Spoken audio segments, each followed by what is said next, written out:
A film flop so badly that even the main actress had to sit in an empty cinema just to take it in? That's exactly what happened to Rachel Zegler, who didn't just star in Disney's Snow White, she led one of Hollywood's harshest failures. After the second weekend's results and reviews, this wasn't just a weak release. It became a career-defining disaster. From political statements to fights with co-stars, Rachel didn't just cut ties, she set the whole castle on fire. And now, after months of dragging this film through controversy, Rachel Zegler completely broke down once Snow White crashed. You know it's a real flop when the star shows up to her own movie and the silence is so heavy you could hear popcorn cracking. Rachel brought friends, probably for comfort, to what looked more like a private viewing than a major Disney launch. Fans tried to defend her, saying the theater was rented out, but I'm not sure. People kept sharing videos of empty showings. Even when I had to go, the place was empty. And Rachel filmed herself buying tickets. So yeah, it was just embarrassing. And Instagram caught it all, turning what should have been a proud night into a meme. The clips felt like, hey guys, come watch me ruin my career in 4K. When people try to act like they're part of the joke to soften the backlash, it didn't work here. It only looked more ridiculous. Now, after the second weekend, let's talk numbers, because they sting. Disney reportedly spent $370 million making and promoting Snow White. Almost $400 million went into remaking a beloved story into a modern lecture. And what did they get? A $43 million debut, and audiences leaving mid-movie. Even Dumbo did better, and that elephant flew out of theaters.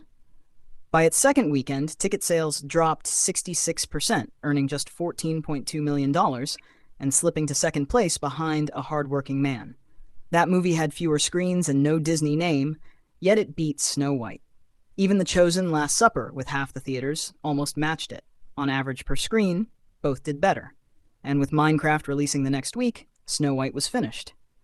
By March 30th, 2025, the total was $66.9 million in the US and Canada, plus $75.8 million overseas, around $142.8 million worldwide.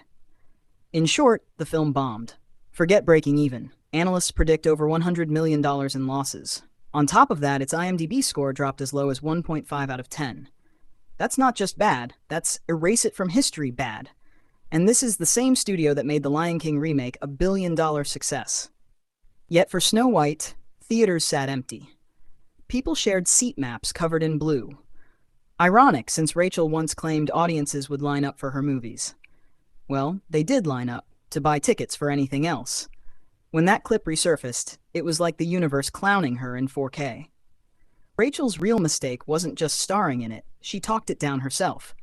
She called the 1937 classic weird, mocked the prince as creepy, and said the story needed to be fixed. Sure, the film is over 85 years old and dated, but bashing Disney's original upset lifelong fans. Then she went further, telling political groups not to see it. But you're leading a family movie, not running for election. Telling half the country, we don't need your money, was a choice, and they listened. It's fine to have opinions, but she should have kept them separate from a family release. And by now, everyone knows about her tension with Gal Gadot. Disney even had to boost Gadot's security after hateful messages poured in following Rachel's posts. It got worse when Rachel called Gal a pageant queen, then left her out of a sentimental Instagram thank you to the cast. Coincidence or shade? You decide. At this stage, you wouldn't blame Gadot for smirking at Rachel's backlash. Disney's PR team was working non-stop, even bringing in a social media manager, but that was like trying to babysit a storm. Rachel had already gone viral for trashing the original, insulting fans, and dragging the movie into non-stop drama.